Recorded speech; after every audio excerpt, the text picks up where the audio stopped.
Aura जे तुम्ही म्हटलात, तर एखादे सेलिब्रिटी आहे समजा, तर म्हणजे सध्या सोशल मीडियावर ट्रेंडिंग असतं, की त्या व्यक्तीचा ऑरा खूप छान आहे. बरोबर.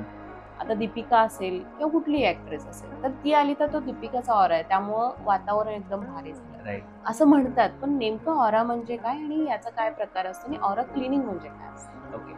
सो जसं तुम्ही म्हणालात ना, एखादा सेलिब्रिटी आहे, एखादा नेता पण इन दॅट हां, मॅटर आपण बरोबर. पाहू शकतो, की तो आल्यानंतर एक माहोल क्रिएट होतो. हं.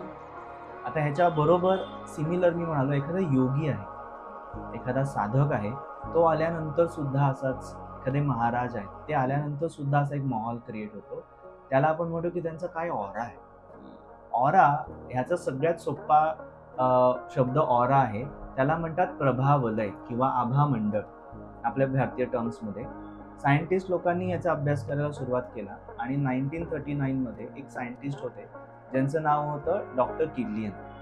त्यांनी एक कॅमेरा डेव्हलप केला, की ज्याच्या मदतीने आपण ऑराचा फोटो घेऊ शकतो. जर तुम्ही गुगल केलं किर्लियन फोटोग्राफी, तर तुम्हाला वेगवेगळ्या किर्लियन फोटोग्राफीच्या इमेजेस बघायला मिळतील, की ज्याच्यामध्ये आता हे सिद्ध व्हायला लागलंय, की माणसाचं शरीर हे 2 घटकांनी बनलेलं असतं. One is visible physical body, जे आपण एकमेकांना बघतोय, आणि second is invisible energy body, जी आपण पाहू नाही शकत, बट आपण फील करू शकतो, एक्सपिरियन्स करू शकतो. So that is aura.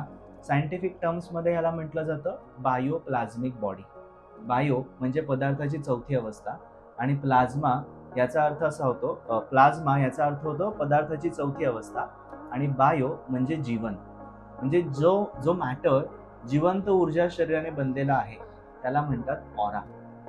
So हा ऑरा आपल्या शरीराच्या आत बाहेर असतो. शरीराच्या आतमध्ये पण ही एनर्जी आहे आणि शरीरातून बाहेर एक्सटेंड होणारी एनर्जी आहे, जी आपण स्वतःही अनुभवतो आणि आपल्यामुळे आजूबाजूची लोक आहेत ती सुद्धा हा आपला ऑरा अनुभवू शकतात.